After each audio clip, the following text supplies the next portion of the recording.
quality, mga kaigsuunan ko, doon na sila katawag quality controllers. Kining quality controllers are the people, mauni sila mga tao, nga tuwa sa actual nga production, mga kaigsuon ko, site. Or mauni sila ang mga tao nga ang actual, ang finished product, iadto sa ila o ilang tanaw ni siya igsuon ko. Sila mo'y magsusi kung ang maong nga butang, kung ang maong mga kaigsuunan ko, glory to God, kung ang maong nga produkto, ning haong ba sumala sa standard nga gibutang o gihatag sa mga quality auditors. Unsa may iyang gikinahanglan, ang iyang kadak-on, ang iyang hitsura, ang tanan igsuon ko. Susihon ni nilag maayo. Hallelujah. Tanaw nila ang kalidad niini. Kung siya matod pa mga igsuon ko, hallelujah, nearly all manufactured products, they monitor, that's mga kaigsuunan ko, mga quality controllers, they monitor nearly all manufactured products. Ang tanan, walay pagihon, walay ipagawas, nga dili moagi sa ilang mga kamot. Tanaw na nila igsuon. Everybody should praise the Lord. Everybody should praise the Lord. Kung sa tambal pa na, matod pa ni Inin, nga ang tambal na anak siya ay gitawag nila og unsa toy ngalan in? Unsa ngalan anak nga kuan sa tambal? Nga date nga kuan niya manufacture. Unsa toy ngalan ganang pa unsa na siya? Lot number. Kanang lot number di ay sa atong mga produkto nato, mga tambal o lain lot number. Kanada sabi man ako nagluti ng lot kay luti may itong hipaluad. Kanada yung lot number mauday na maigsuon ko ang batch kuno sa iyang production. Kung pila ka buok ang gihimo nila niya. Si for example naghimo sila ni 1,000 ka buok. So naana kano sa anak gihimo nato siya gitawag lot number. Aron nga inig-distribute na yung anak dito, inag-abot na dahil ilan ang gipamaligya dito.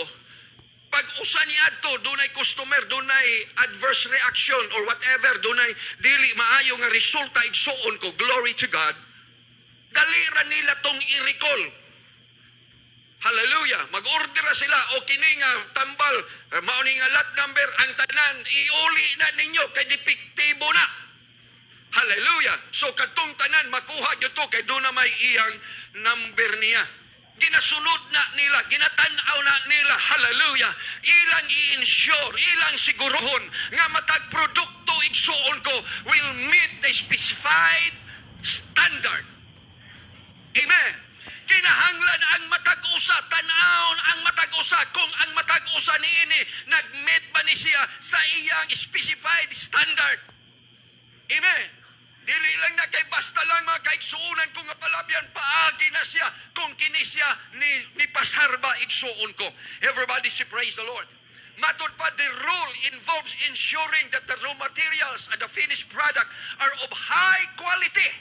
Kinahanglan nga ang tanan mga igsuon ko gikan sa raw material, gikan sa mga kagamitan sa pagsugod pa lang, ang mga ingredients, mga kasambog niini, hangtod sa pagkahuman ni ana ang iyang finished product, ila mga igsuon kong sigurohon nga naa kini sa pinakataas nga kalidad. By assessing the manufacturing process using industry, customer and organizational standards. Everybody say hallelujah. Mao na ilang siguro, quality controllers often work in factories or production units and inspect products for defects or signs of damage.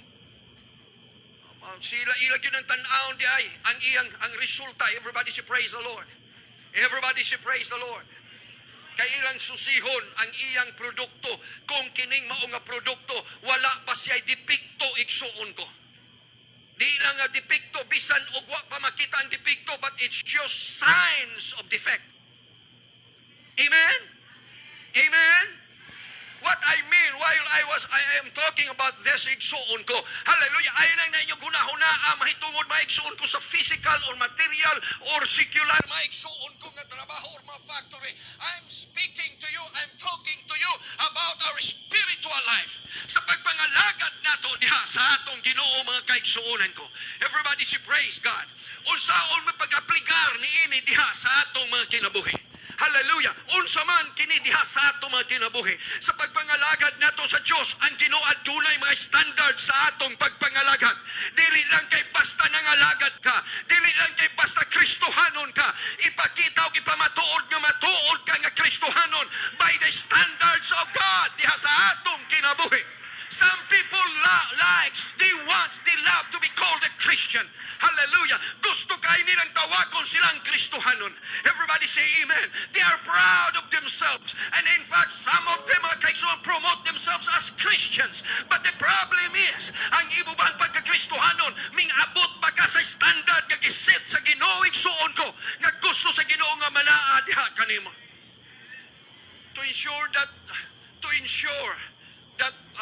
quality igsuon ko. Muna hinungdan nga doon na tayo pagpangalagad, doon na tayo pagsimba, doon na tayo mga pastor, nga diin mo'y magatanaw ka na to, and every one of us will be inspected igsuon ko for defects and signs of damage. Everybody should praise the Lord.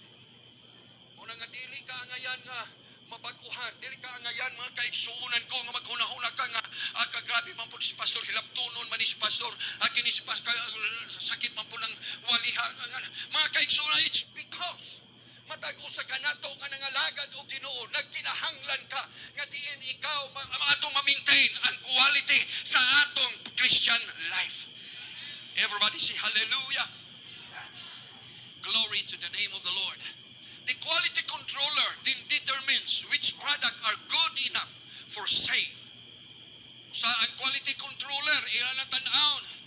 Pag makita niya mga produkto kuno, matod pa niya, okay, kini pwede na siyang ipagawas, aron ato na nang ibaligya. Iato na dito sa atong mga outlet. Aron nga mahalin na siya, pwede na siyang ibaligya. O nga usabay suod ko, and that which the factory can discard and return for improvement. So pwede sab niya yung tanawon, kini depektuso ni siya. Dili kayo ni ko ano tanawan ko ni hiwi maning iyang kilid ani niya o naman na yupi ani dili ni pwede. Balik na dito sa factory. Balik na dito sa production nato. Hallelujah. Everybody should praise the Lord. Or kung dili man, o sige, ayaw na. Rejected na siya. Damaged na. Hallelujah. Everybody say hallelujah. Kung dili na, it's beyond repair. Kung dili man ma-repair na siya mga kaigsuunan ko ang mga defects. Of course, hallelujah. Discard na mga kaigsuunan ko. Everybody say hallelujah. And quality controllers can work in industry where there's production of goods, including health, food, electronics, and construction. Nga kining mao mga buta maigsuon ko quality control, it means maigsuon ko bisan pa di ay sa atong panglawas naa di ay gihaponing mga butanga. Everybody say praise God. Sa pagkaon, sa electronics o kanato mga gadgets maigsuon ko o sa mga construction, and I would like to say mga kaigsuonan ko even in our spirit. Amen. Diha sa pagpangalagad sa Ginoo mga kaigsuonan ko, because this is secular, and I want you to know nga sa atong pagpangalagad spiritually mga kaigsuonan ko, hallelujah, dunay quality control ang Ginoo diha sa atong mga kinabuhi. Atong palakpakan ang atong Ginoo mga kaigsuonan ko, glory to God. And they usually work in an audit team where they collaborate with quality auditor. Hallelujah. Nga din ang mga quality controllers, kanunay mga kaigsuonan ko, nagapanglihok sila o the way nga din ilang mga kaigsuonan ko examine kini mga igsuon ko is through the standard nga gihatag kanila sa mga auditors. Everybody say amen. Ang ato mga pastor pagmuwali, ang ato mga pastors pagmutudlo mga kaigsuonan ko, glory to God. Hallelujah. Nagatudlo ta mga kaigsuonan ko subay sa pulong sa atong Ginoo. Dili lang ni alang o dili lang ni sa atong kaugalingong interpretasyon apan sumala sa mga pulong sa Dios. Everybody say amen. The quality auditor provides guidelines that the quality controller uses to assess the company's product. Everybody say amen. Hallelujah. Nga diin kini mao mga butanga mga kaigsuonan ko nagapanghitabo. Then based on those guidelines, and the quality controller provides feedbacks on any defective goods. Hallelujah. Nga diin ang mga standard kanunay mga igsuon ko gi-refresh nila. Mauni siya ang kadakon, mauni siya ang sukod, mauni siya ang hitsura, mauni ang kaayang porma. Hallelujah. Kinatan-aw na nila o ginaphaom kanunay nila kanang maong mga butanga.